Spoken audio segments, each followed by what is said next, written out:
Boom. Let's go.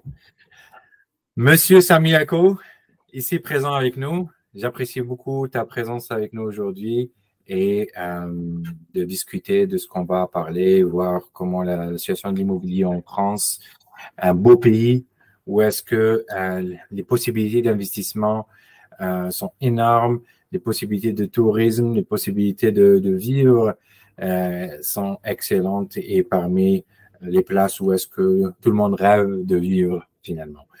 Donc, merci. Juste une petite introduction. Bonjour. Merci. Je sais que Samuel, maintenant, tu es le directeur national en France avec l'agence immobilière EXP. Tu as un très beau parcours en commercial et tu avais même connu ou eu une expérience avec la célèbre Kaufman et Broad qui se centralise ou qui donne comme centre de son univers l'humain, les personnes et tout. Donc, parle-nous de ta carrière, comment tu t'es rendu ou là où tu es comme directeur national. Alors, merci de m'avoir invité déjà. C'est avec grand plaisir que je suis un garçon passionné et passionné par l'immobilier, donc j'ai toujours plaisir à parler d'immobilier. En plus, dans la famille XP, ça reste l'ADN, je pense, de notre famille. Moi, en quelques mots, alors, en France, en tout cas, par rapport aux entreprises similaires à XP, j'ai une particularité, beaucoup moins chez XP parce que c'est assez général, mais c'est que je suis avant tout un professionnel de l'immobilier. Ça fait plus de 20 ans que je fais de l'immobilier, que j'ai ma licence, on dirait broker chez vous, mais ma carte T en France. J'ai commencé par être franchisé chez Coldwell Banker. Je suis poursuivi par les Américains. Et pourtant, on a des marques françaises. Mais donc, j'ai eu une franchise Coldwell Banker il y a une vingtaine d'années. Puis 2, puis 3, donc j'ai eu plusieurs agences Coldwell Banker que j'ai revendues et ensuite effectivement je suis allé plutôt dans la partie développement, de promotion immobilière comme on dit chez nous, chez Kaufman & Broad où j'ai assuré tout le sud de la France. Donc voilà, j'étais directeur commercial, j'avais une grosse équipe à la fois de vente interne, de vente externe. On était sur un gros volume, c'est le 4e ou 5e promoteur en France.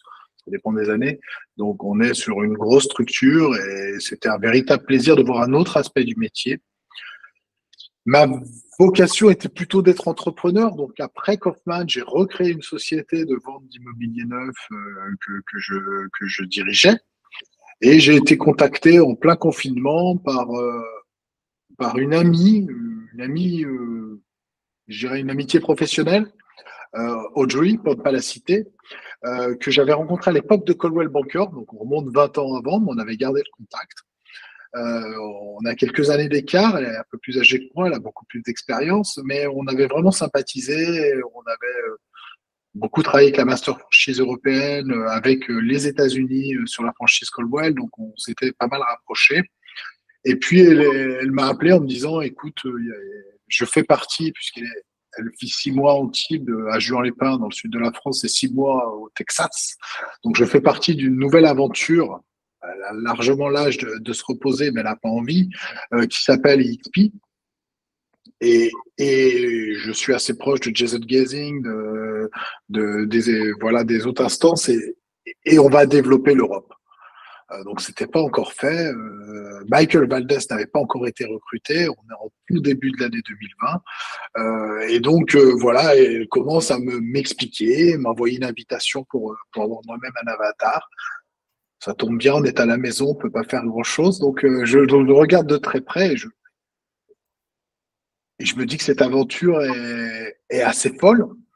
Et qu'effectivement, voilà, je suis immédiatement séduit par le concept, par le business model. Je creuse, je prends du temps. Encore une fois, ça tombe bien, ça tombe dans un moment où j'ai du temps, j'ai une activité, mais elle est un peu immobilisée par la période Covid. Donc j'ai la capacité à prendre du temps et tant mieux. Ça a été un bon concours un bel alignement des étoiles ou des planètes pour que cette aventure se fasse. Et puis, on se rencontre avec Jason Gazing, on se rencontre en avatar, sans prendre un avion, mais on se rencontre, Michael Valdez rentre, le projet se met en place d'ouvrir plusieurs pays, dont la France. Et j'ai le plaisir d'être choisi par les hautes instances, y compris Glenn, pour ouvrir la France. Donc, ça se fait fin d'été 2020, septembre 2020, j'attaque. Et le 14 décembre 2020, nous lançons UXP France. Donc, nous sommes un peu plus de 2 ans après. Mais voilà, je suis long dans mes réponses, je suis un bavard. Hein. Je suis un vrai commercial, moi. C'est ça ce qu'il faut. Parce que on est dans une instance où est-ce que la parole est à toi. Moi, peut-être je dirige où est-ce que on veut comprendre des choses, poser des questions. Mais c'est à toi la parole, c'est sûr que. Donc, on n'est pas dans les médias où est-ce qu'on va se limiter à dire des choses ou quoi que ce soit. La parole est à toi. Si je discute avec ta famille ou Samuel, je sais, l'image médiatique et tout, c'est une chose, mais l'entrepreneur, le papa, le mari, ou s'il parle avec ta famille, tu es connu pour quoi exactement? On va dire Samuel, c'est quelqu'un de passionné, c'est quelqu'un de dévoué, c'est. En anglais, on dirait work alcoholic, c'est sûr. Alors, évidemment, j'aime ma famille, mais c'est vrai que j'aime le travail. C'est vrai que je m'épanouis. En France, c'est pas trop dans notre culture, peut-être plus chez vous, les anglo-saxons, mais c'est vrai que je m'épanouis beaucoup dans le travail et que c'est important pour moi.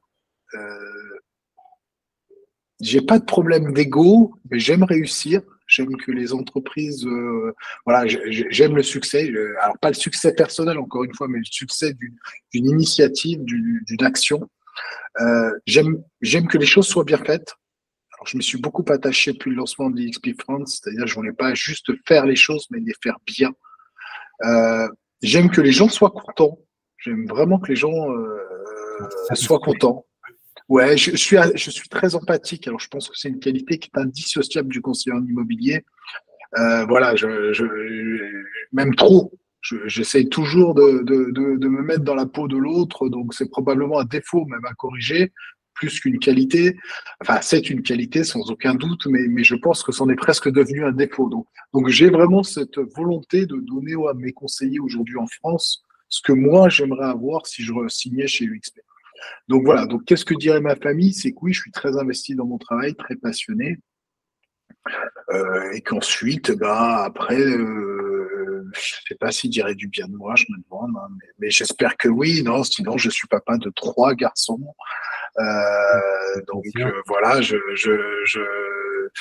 j'aime les voitures, j'aime les jolies choses, j'aime les voyages, j'aime la vie dans son ordre général, et j'essaye effectivement de m'épanouir dans mon travail parce que c'est l'endroit où je passe quand même le plus de temps.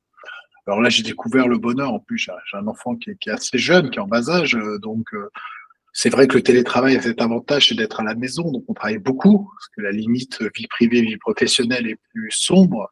Le XP est une immense aventure qui demande énormément de ressources, énormément de temps. Mais l'avantage d'être à la maison, c'est que ne serait-ce que quand tu vas te servir un café ou prendre un verre d'eau, bah, tu peux faire un bisou, tu peux croiser, tu peux prendre le temps du repas, même si tu retournes travailler et que tu as des réunions tardives le soir. Donc voilà, et au moins, tu n'as pas de temps perdu dans les transports. Donc ça a de nombreux avantages. C'est ça. C'est énorme. J'imagine dans ta position, c'est encore pire. Parce que tu as sur les épaules la responsabilité de développer le pays et avec les agents immobiliers sur place. Donc, trouver l'équilibre famille et travail, c'est très difficile. Donc, oui, je comprends. C'est quoi ta vision pour le développement de l'immobilier en général en France? Comment ça va se développer d'ici 10 ans, les prochaines 10 années? On n'a pas préparé, mais les questions sont intéressantes. Alors, la particularité du marché français, c'est déjà que c'est un marché qui a une grande maturité dans son fonctionnement. On a une PropTech très riche. Donc, je crois qu'on est la deuxième PropTech au monde derrière les États-Unis, mais avec un aspect volume qui est totalement différent. On a un salon de la PropTech, du reste que XP est exposant depuis, ça sera la 3e année cette année, donc dès la première année, j'ai voulu y aller. On a des très beaux logiciels métiers, on a des très belles solutions de visite 360. Voilà, on est très avancé sur plein de sujets. Donc, on n'est pas en retard là-dessus, vraiment pas en retard. Il y aurait plein de pays qui pourraient être devant nous, Israël et autres, qui sont dans les techs. Non, c'est la France la seconde.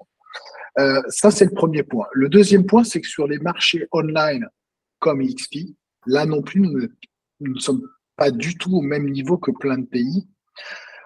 dès 2001, une agence en France, donc 8 ans avant XP, avait décidé d'être online. Elle s'appelle Capi France. Elle a créé ce modèle en 2001. Donc, elle n'avait pas de bureau, elle avait un siège social, mais elle n'avait aucune agence vitrée, ce qui est vraiment la culture française, hein, pour ceux qui Ouais. visitent la France. Il y a une petite agence de quartier à côté du bistrot, hein, comme Emily Paris. Café. Voilà. Avec la boulangerie et les croissants. Le croissant. Et donc, dès 2001, finalement, donc il y a plus de 20 ans, Capi France s'est créé sur un modèle avec un split élevé pour les conseillers, où ils étaient à domicile. Et il a été rejoint par d'autres sociétés concurrentes dans l'aventure. En 2008, une assez notable qui s'appelle IAD, qui aujourd'hui a 17 000 conseillers. Donc, pour une société française, c'est plutôt important, qui est présente au Portugal, en Italie, en Espagne, au Mexique, qui attaque l'Angleterre et la Floride. Ouais. Donc, qui va jusqu'aux États-Unis, qui a eu du reste une très grosse levée de fonds par une société américaine il n'y a pas très longtemps, et qui, elle, a ajouté au modèle avec un split élevé le modèle de marketing relationnel, le modèle de partage des revenus. Donc, qui est vraiment avec un modèle moins bien que le nôtre, on va se dire les choses tout de suite, mais avec pas mal de similitudes. Aujourd'hui, si je te fais un état des lieux, il y a 184 sociétés qui ont ce modèle en France. 184 réseaux immobiliers. Wow. On a des sites qui nous classent par nombre d'agents, par chiffre d'affaires. Donc, on a même des sites spécialisés pour classer les online, les cloud companies. Donc, voilà. Donc, on est à un niveau de maturité quand je compare, parce qu'on se voit toutes les semaines avec les autres brokers de tous les pays. C'est pas le cas en Angleterre, c'est pas le cas en Afrique du Sud, c'est pas le cas en Inde, c'est le cas nulle part. C'est le cas qu'en France. Et même au Portugal ou en Espagne ou en Italie, quand ils ont une autre société qui fait la même chose que XP, c'est IAD. Donc, c'est la société française qui est arrivée chez eux. Ou c'est Efficity, qui est aussi français, qui vient au Portugal et qui vient en Espagne. Donc là-dessus, en France, on est très avancé. Le marché des gens qui commercialisent de l'immobilier, les transactionnaires, on va les appeler, c'est 110 000 personnes, et c'est déjà 48 000 dans un modèle online. Donc on a quasiment 42% du marché qui sont dans un système comme le nôtre. Donc voilà, une grande maturité à ce niveau-là. Donc, ce que je peux, pour répondre à ta question, te dire, c'est qu'à mon sens, c'est ce que je vois depuis 20 ans, depuis 10 ans, c'est que chaque année, il y a des parts de marché mangées par nos modèles sur les modèles traditionnels d'agences physiques. Donc, si vous voulez visiter Paris, manger un croissant et avoir une agence immobilière, il faut vous dépêcher parce que, à mon avis, on va quand même dans une tendance où ces agences de quartier cède la place à des agences comme la nôtre et avec des structures online et avec beaucoup plus de services, beaucoup plus de rémunération pour les conseillers et un modèle économique totalement différent, ce qui n'était pas dans les us et coutumes en France. Alors, ça ne disparaîtra pas, j'en suis convaincu. Par contre, en effet, les parts de marché se redistribuent beaucoup plus et ça va devenir moins commun et en tout cas pas l'unique modèle parce que ça a déjà disparu, ce n'est plus l'unique modèle. Je t'avoue que je trouve ça surprenant. On a toujours l'image qu'en Europe, c'est très bureaucratique, c'est très, ce n'est pas aussi avancé technologiquement que, par exemple, les États-Unis ou quelque chose. Donc, tu me donnes une bonne nouvelle que c'est vraiment à l'affût de la technologie, puis les systèmes, les agences immobilières sont très avancés. Et c'est quelque chose de bien. Personnellement, je vois que l'immobilier international va aller vers le luxe et le commercial. C'est ça où est-ce que les experts immobiliers qui sont déjà technologiquement avancés, c'est un notre plus grand avantage parce qu'on travaille avec la technologie à chaque jour, avec la fine pointe technologique, que ce soit avec la métaverse ou les outils, etc. En France, vous êtes plus avancé avec ça. Je crois que vous utilisez comment ça s'appelle? Fame? Fame, c'est ça. Donc, c'est plus généralisé et vraiment déjà à l'appui de toute la technologie. Et c'est très intéressant. Est-ce que vous voyez beaucoup d'investisseurs internationaux? Et j'ai vu une tendance d'Américains qui achètent beaucoup d'immobilier en France aussi. Alors, il y a eu un petit vide quand même pendant le Covid, mais ça, je pense que c'est worldwide, c'est pas réservé à la France. Oui, les Américains ont une belle appétence, notamment sur quelques zones françaises. Mais oui, on a toujours eu, en plus, quand j'étais Coldwell Banker, il y a une vingtaine d'années, mais j'ai fait beaucoup de haut de gamme. Donc, on a toujours eu cette clientèle. J'ai traité des clients américains, même des top 10 Forbes à l'époque. Oui, les Américains ont toujours eu une appétence pour la France. La Côte d'Azur, maintenant le Bordelais un petit peu, et puis Paris. Aujourd'hui, je pense que ça doit encore faire partie des, des, des choses que quelqu'un qui a bien réussi sa vie aux États-Unis a envie d'avoir, un appartement à Paris, alors que ce soit 40 mètres carrés ou 400, peu importe, mais de se dire qu'il en a un, je pense, voilà, puis peut-être à Londres, je dis pas qu'il n'y a que Paris, mais, mais c'est vrai que moi je suis pas parisien, je vis pas à Paris, mais à chaque fois que j'y vais assez régulièrement pour les médias et pour des rencontres professionnelles. Euh, c'est une belle ville quand même. Bon, peut se le dire, quoi. Il y a d'autres très belles villes dans le monde. J'adore Rome, j'adore Londres, mais Paris est une très belle ville. Donc oui, on a toujours cette clientèle. Évidemment, et comme partout, on a moins la clientèle, mais déjà, on était un peu réticent, la clientèle russe, qui faisait partie d'une des grosses clientèles sur le sud de la France. Qu'aujourd'hui, on a des lois sur le blanchiment, comme vous avez aux États-Unis, mais on en a des assez strictes en Europe. Donc, évidemment, c'est aujourd'hui une clientèle qui a totalement disparu. Il y a un fonds de clientèle asiatique, notamment sur les vignobles et aussi, et il y a une clientèle aussi des pays du Moyen-Orient. Il y a beaucoup de Français qui ont de l'appétence sur Dubaï et qui sont allés à Dubaï, mais qui du coup font aussi de l'immobilier sur la France. Donc voilà, mais pas que Dubaï, sur tous les Émirats et sur d'autres pays du Moyen-Orient. Donc là aussi, il y a un flux. Il y a un flux avec le Canada. Donc oui, il y a une clientèle internationale. Après, en pourcentage, je saurais pas te dire à quoi elle correspond, mais dans ce qu'on appelle l'hyperluxe, au-dessus de 2,5-3 millions d'euros, il y a beaucoup d'internationaux, même s'il y a encore beaucoup de Français qui sont en capacité d'acheter, il y a beaucoup d'internationaux qui viennent encore sur ce marché. Et la France, c'est pas si cher finalement au niveau international. Si on compare objectivement les prix, on est cher, mais on n'est pas si cher que ça.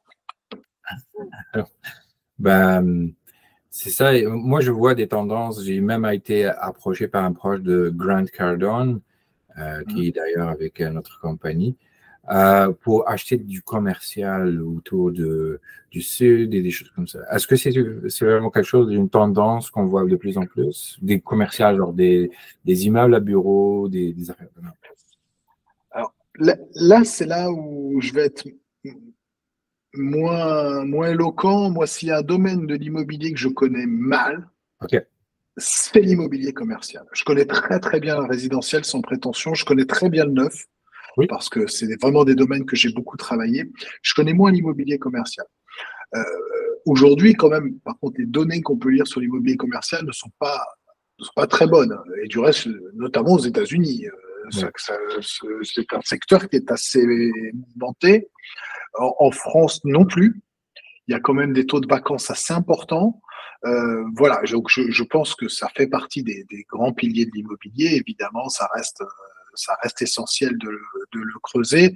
Nous, c'est une niche qui aujourd'hui est prise par des structures spécialisées là-dedans et que les sociétés comme la nôtre, on laisse nos conseillers en faire, ils ont la capacité d'en faire, mais on se spécialise pas. Parce qu'on est focus sur les 97-98% du marché et les marchés de niche, 3-4 points, ça viendra forcément au gré des rencontres et au gré des possibilités, mais ça reste, tant qu'on n'a pas fait la conquête du reste, ça reste la plus petite partie du gâteau. Absolument. Oui, je comprends. Depuis le 2020, j'imagine, tu as eu beaucoup de défis avec le lancement de l'agence EXP en France. C'est quoi ton défi qui reste ou qui persiste jusqu'à maintenant, en France, exactement sur le terrain? Là. En plein. Il y en a eu plein de résolus. Et il en reste plein et on s'en recrée chaque matin. C'est ce qui est sympa du reste, c'est ce qui est sexy. C'est d'être en construction permanente. Là, on a un peu plus de 300 conseillers, ce qui est très beau, encore une fois, sur notre marché en 2 ans. Mais il a fallu avoir les premiers un par un. Aujourd'hui, il y a des gens qui viennent à nous. Alors, le principal défi, c'est probablement le brand awareness, c'est la notoriété. C'est c'est d'arriver à être connu. Parce qu'encore une fois, quand tu as 180 concurrents, pas tous sérieux, hein, mais une trentaine de sérieux avec une vraie offre, avec des vrais capitaux derrière, eh ben, il y a une offre. Donc, voilà, j'ai des confrères qui sont à la télévision sans arrêt, j'ai des confrères qui sont sponsors des meilleures équipes de football. Donc, XP, son domaine natif, c'est les États-Unis, et le Canada, c'est pas la France. Donc, c'est aujourd'hui d'arriver à faire notre place pour expliquer que notre modèle a une vraie carte à jouer, que les conseillers doivent le regarder de près. Et ça, ben, on y travaille tous les jours. Donc voilà, j'aimerais que demain, spontanément, dans la rue, quand tu fais un test de notoriété, EXP ressorte dans les 10 marques immobilières. Ça sera un vrai bonheur. Et j'en suis encore très loin. Donc c'est bien, ça laisse du travail pour continuer à avancer. Absolument. Et d'ailleurs, c'est là où beaucoup de questions que j'ai eues sur ça, c'est si un Américain ou un Canadien qui veut opérer en France, c'est quoi est-ce qu'il y a une certaine facilité que XP France peut lui donner ou une valeur? Ça prend quoi pour qu'il puisse opérer en France? Alors, faire un referrals, aucune difficulté, bien évidemment.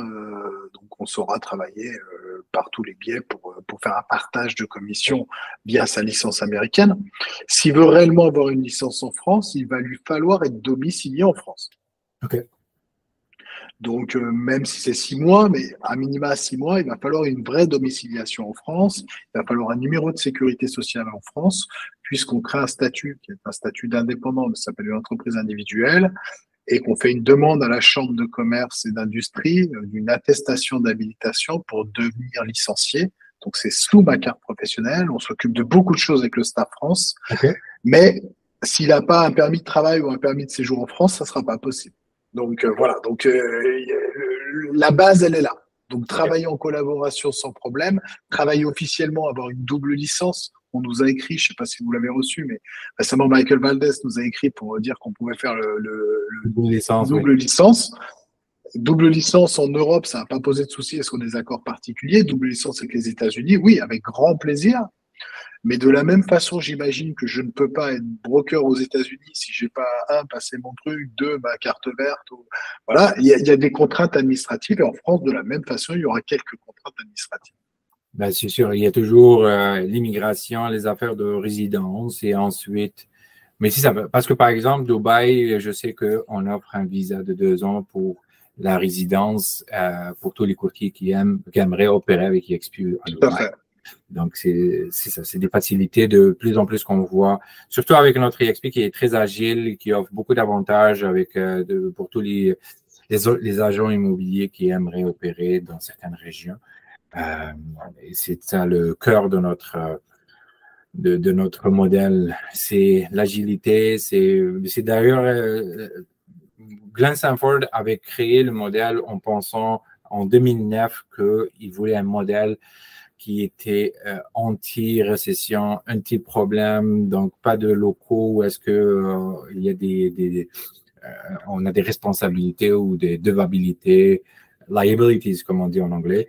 Alors c'est ça. Donc c'est vraiment le modèle idéal pour le futur. D'ailleurs, je vois ton background, c'est ça le futur là. C'est l'agent immobilier du futur qui va pouvoir se déplacer à l'international, qui va faire des transactions internationales et être très mobile et s'adapter avec les changements.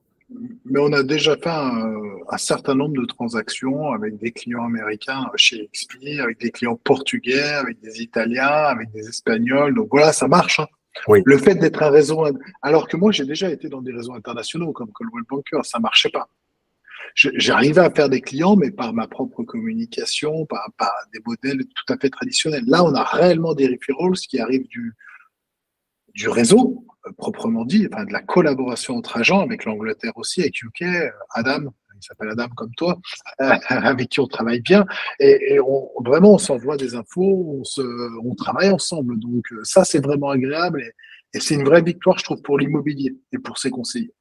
Absolument. Et ça a cette facilité. J'étais avec une agence avant aussi, KW, pour pas la nommer.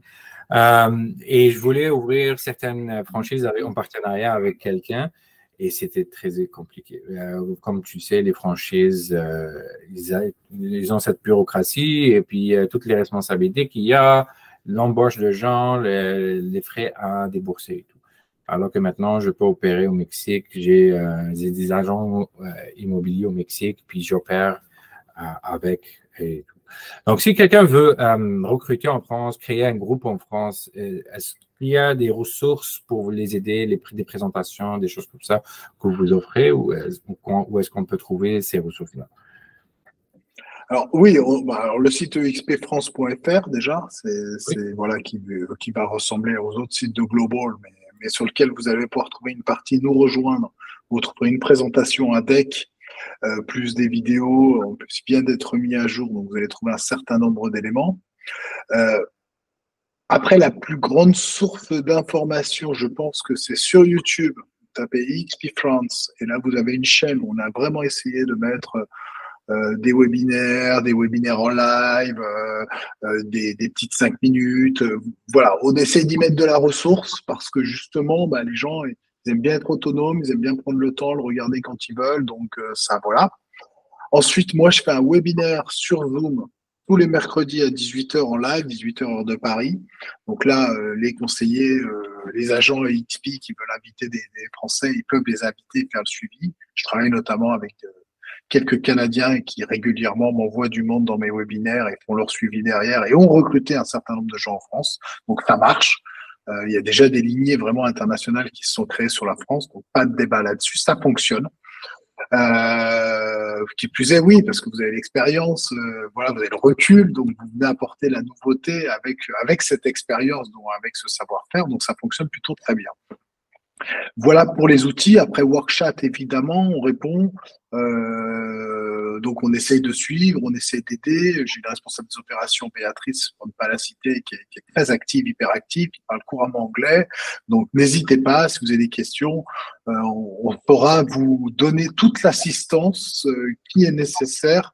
Donc, on a le souhait que tout le monde, enfin, que les gens aient eu le premier brief, qu'ils sachent de quoi on parle, qu'ils sachent ce que c'est UXP, qu'il y ait eu la présentation moins du deck sur le modèle. Mais à part ça, nous, on est vraiment là pour prendre le relais et on est là, en tout cas, pour aider à votre croissance, qui est la croissance d'XP Funds. Donc, pas de débat là-dessus. C'est là où le mondialisme va. Mon idée, c'est que l'ingénieur au Japon va compétitionner avec l'ingénieur ici au Canada pour les mêmes avantages ou meilleurs avantages sans se déplacer. C'est ça où est-ce que le monde va. Il n'y a plus de frontières. Comme on dit chez nous, EXP, borderless, sans frontières. Donc, c'est ça où le monde va et je crois fermement que c'est là où les entrepreneurs de demain doivent se déplacer ou se placer pour avoir accès à des choses internationales, d'envergure internationale. Et on l'a vu durant le COVID. Moi-même, je me suis déplacé au Mexique parce que j'ai pas pu faire la franchise. Donc, je suis parti au Mexique parce que c'était le seul pays ouvert au monde. Et je suis resté pour quelques semaines et ça m'a poussé à rester encore plus de mois. J'ai fait des coopérations, des ententes avec des constructeurs, avec des agences immobilières. Et là, j'ai vu le monde, comment des expatriés, des gens qui sont digital nomades, comment ils fonctionnent à l'international, ils se déplacent comme ils veulent. Les gouvernements, durant le COVID, qui faisaient des normes et des règlements pour plus pousser le mondialisme et les choses de même. Donc, je me suis dit, et j'ai découvert EXP, puis j'ai dit, c'est ça la solution du futur. Donc, c'est là où j'ai fait mon choix. On est bien d'accord. Oui, absolument. Samuel, j'apprécie beaucoup ta présence. Merci beaucoup pour l'échange. J'ai bien apprécié ça. Et je souhaite qu'on aurait des transactions à discuter plus tard, peut-être quand je serai en France de passage ou quoi que ce soit. Et voir un petit tour. Je vois que tu es très actif, tu as fait beaucoup de tours partout en France. C'est vraiment magnifique à donner des solutions supplémentaires aux entrepreneurs pour être plus indépendants et du système parce que EXP donne plus d'avantages à mon goût. Donc, question de frais, question de flexibilité de modèle et en plus, c'est international, c'est pas juste local. Donc, merci beaucoup et on se revoit un de ces jours alors. Merci à toi et avec grand plaisir et à bientôt. Au plaisir. Bye bye. Au plaisir, bye bye.